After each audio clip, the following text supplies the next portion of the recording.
There's some really fascinating leadership statistics that are out there, such as 75% of organizations do not believe that they're effective at developing their leaders.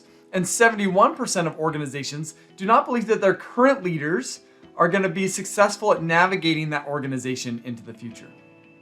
That's unreal, right? And what this suggests is that leadership development is broken. It's not doing what we need it to do. And I want to talk to you about why it's broken and how understanding why it's broken will lead us to some really profound answers. So to introduce this, I want to give you a couple of scenarios that deal with this question. Why do we do what we do? So here's a couple of scenarios. And I want you to think in your own mind, which is more accurate? Here's the first one, that leaders and people operate similarly across the situations that they encounter. So for example, if you go to one party with people that you know and respect, are you going to operate in the same way as if you go to a party where you don't know anybody? Or another example here is leaders and people operate differently across situations, but similarly across situational cues. What this suggests is that, okay, if you've got two parties, one where you know people and one where you don't, it does suggest that you will be operating differently across those situations. But if you've got two different parties, both with people that you don't know, you're probably going to operate similarly across those two parties.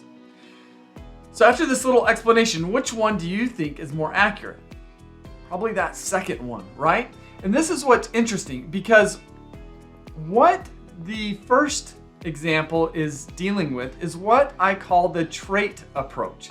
And it suggests that people possess a certain degree of different traits, such as benevolence, humility, charisma, and that regardless of the situations that they encounter, they're going to use that trait to the same degree across all of the situations. That's the trait approach. But what I described in the second scenario is what I call the situation trait approach. The different situations can activate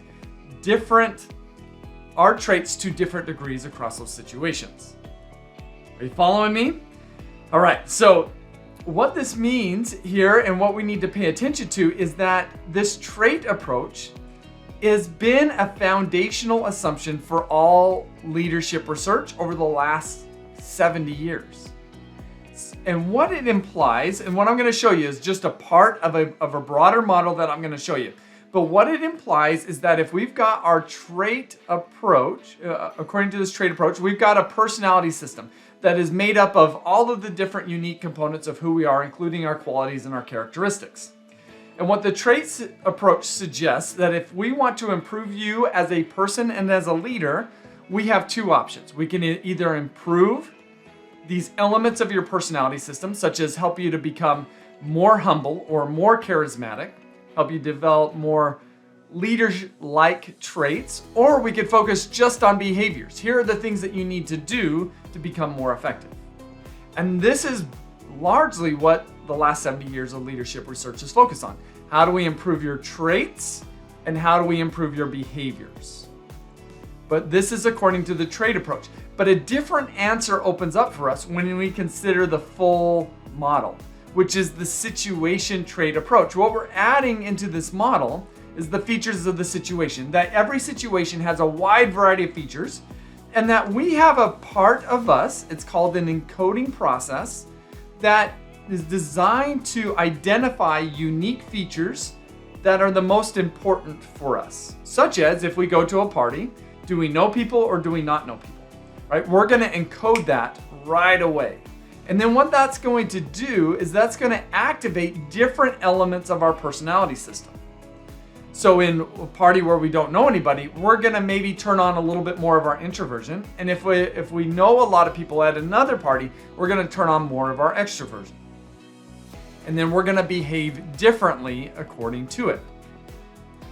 And so what this suggests here is that from this broader perspective, that if we want to more effectively develop leaders, maybe we shouldn't focus on the personality system elements, and maybe we shouldn't focus on behaviors. Instead, we should focus on our encoding processes.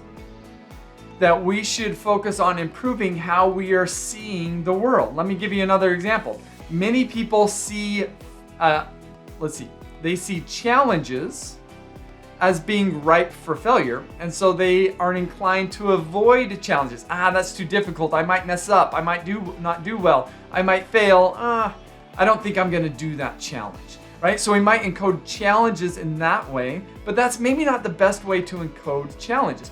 Another way to encode challenges is to see challenges as opportunities to stretch ourselves and to learn and grow, and that even if we do fail, we're probably going to get a lot out of that experience. So what this suggests, that if we want to develop leaders more effectively, again, let's not focus as much on the personality system or on the behaviors, and let's actually focus more on the encoding process. You see, if we don't focus on the encoding process, any efforts to change us will be resisted by how we are wired to encode the world around us. A much more effective way to developing ourselves is to push forward our encoding process, improve that, and when we do so, we will think better, we will behave better, and we will become more effective. So that is more the situation trait approach. So I hope that you find this helpful. And what we're doing with this situation trait approach is we're getting deeper. We're getting closer to vertical development as opposed to horizontal development.